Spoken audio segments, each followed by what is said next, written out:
Hi, my name is Crystal Peterson. I will be showing you my presentation of evaluating Epstein-Barr virus-related mechanisms as potential therapeutic and preventive targets in multiple sclerosis. Multiple sclerosis is a progressive autoimmune disease that affects brain, nerve cells, spinal cord, and/or optical nerves. These cause a loss of function in communication and mobility that can lead to disability. Now, in 2021, nearly 2 million people were diagnosed with MS, so it is a relatively prevalent disease. And with every year, there's an increase. As seen in this image, you can see the healthy neuron that shows robust, not broken Schwann cells or myelin, and the signal is going just fine through that. With unfortunately, the damaged cell, it will unfortunately chew it up because it gets mistaken as something that's not supposed to be there, and the signal is not able to move throughout the cell, so it causes issues in other areas of the body. So with multiple sclerosis and Epstein-Barr, there is no cure. With multiple sclerosis, though, there are disease-modifying therapies that are available to slow down the progression. Oral medications, injectables, infusions, and stem cell therapy, with possible factors for this disease being environmental influences, genetic susceptibility with HLA alleles, and infectious agents like Epstein-Barr virus. With Epstein-Barr virus, EBV, it does develop from a common virus. It's called infectious mononucleosis, which some may know as mono, and this can create a cascade effect through molecular mimicry, triggering the inflammation that occurs in MS. So this essentially led to my question being, could an effective therapeutic like an EBV vaccine reduce the risk of multiple sclerosis? So I was able to find a few things. With EBV, EBNA1 is the item that is looked for through its antibodies. As in this image, it actually shows what we thought it actually did, infecting the B cell, then essentially causing cellular stress. NK cells, which are essentially like the assassins, will come by, detect or attach to the NKG2D ligand and detect that stress. So then that stress is what then helps NK cell to flip on that apoptosis of that B cell, and then that would then reduce the population of EBV. EBNA1 as well. But in normal or wild type EBV, that's actually a little different. It does essentially a masking of some type, where it actually doesn't cause cellular stress. When it's latent like this, it doesn't get seen by these NK cells or other cells that could attempt to cause the B cell to inflict apoptosis, which then allows it to increase its population growth. So it is able to grow prolifically, while still, putting out a few little feelers here and there, letting some of the cells go so that it can continue to live on. So through these memory B cells, it continues to persistently infect the body, and then through molecular mimicry, it causes additional issues.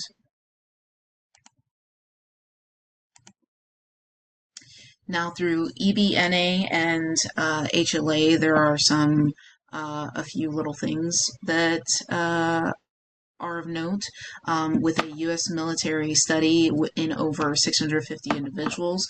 Blood and serum samples were collected and showed a dose-response relationship between higher anti-EBNA1 and EBNA complex IgG titers and increased risk of developing MS. This was determined through serum EBV IgG titers against viral capsid antigen and EBV nuclear antigens.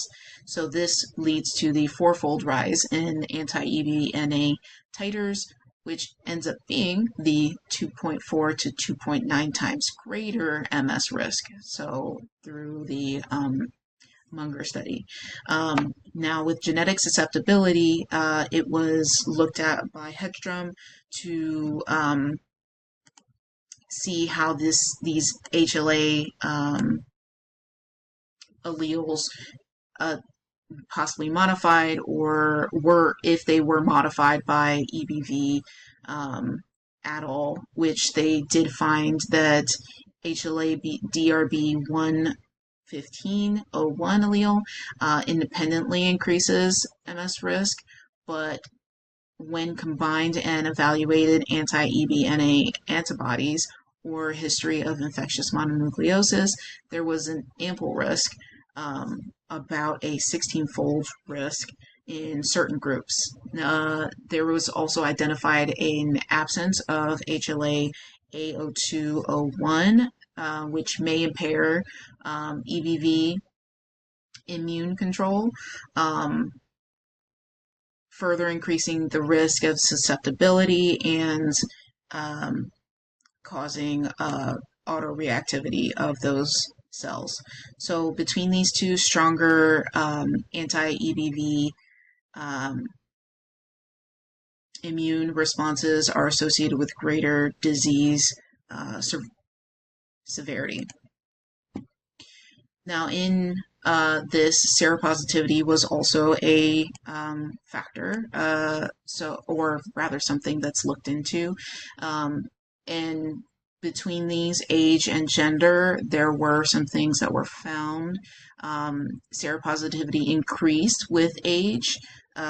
So a young child could, if they did have EBV or infectious mononucleosis, it would eventually increase throughout their life until even old age, which is indicated by the growing red arrow to older age. MS patients consistently showed higher EBV antibody prevalence than controls, while in gender there didn't seem to be any sort of difference amongst the MS prevalence, but EBV seropositivity patterns were less consistent between males and females, so it still may be something that needs to be looked into, but at this time there aren't a whole lot of indicators that say, yeah, for sure it's female, or it's for sure male related. There was also a post-mortem study done with EBV specific CD8 T cells, and via this immunofluorescent image here, it shows CD107A cells, which are ones that become active when the immune system is active or there's degranulation. Also releasing CD8 cells, so we are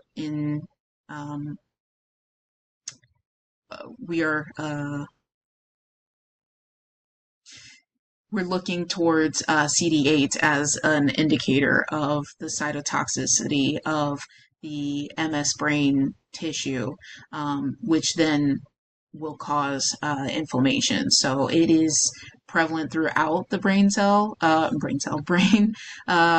tissue. It's not just in one area over another. It can happen wherever within the brain, and that was through a study by Serafina in 2019.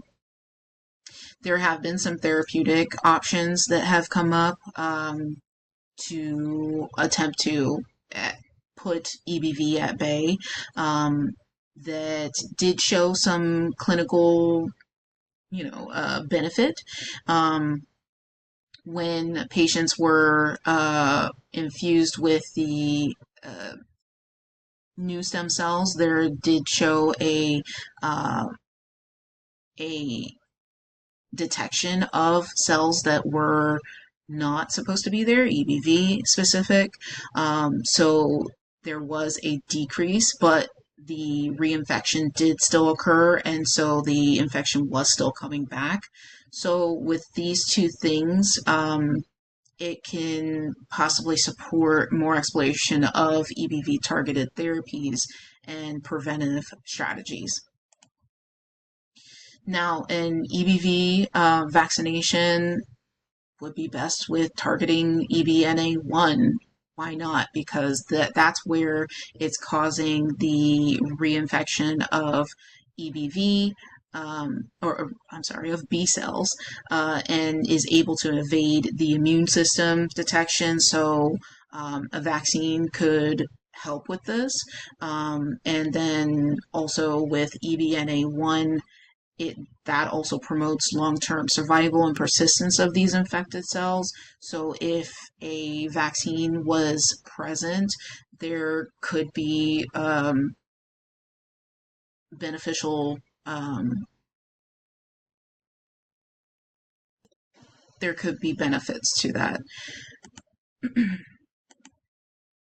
So in conclusion, it does show a strong epidemiological evidence to support prioritizing an EBV vaccine via the molecular mimicry occurring, the reinfection occurring, the increased risks in those who have higher EBNA antibodies within their bodies.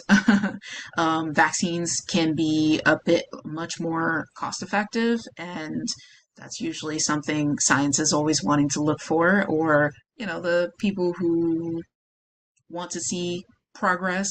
In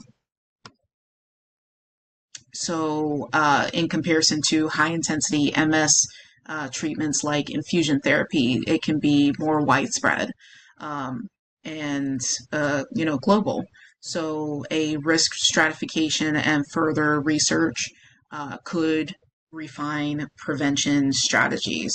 So to hopefully get MS on the track of being at a lower number, hopefully no longer being a issue for people, or affect different types of MS in different ways, in a way that will allow for better lifelong benefits. These are my references.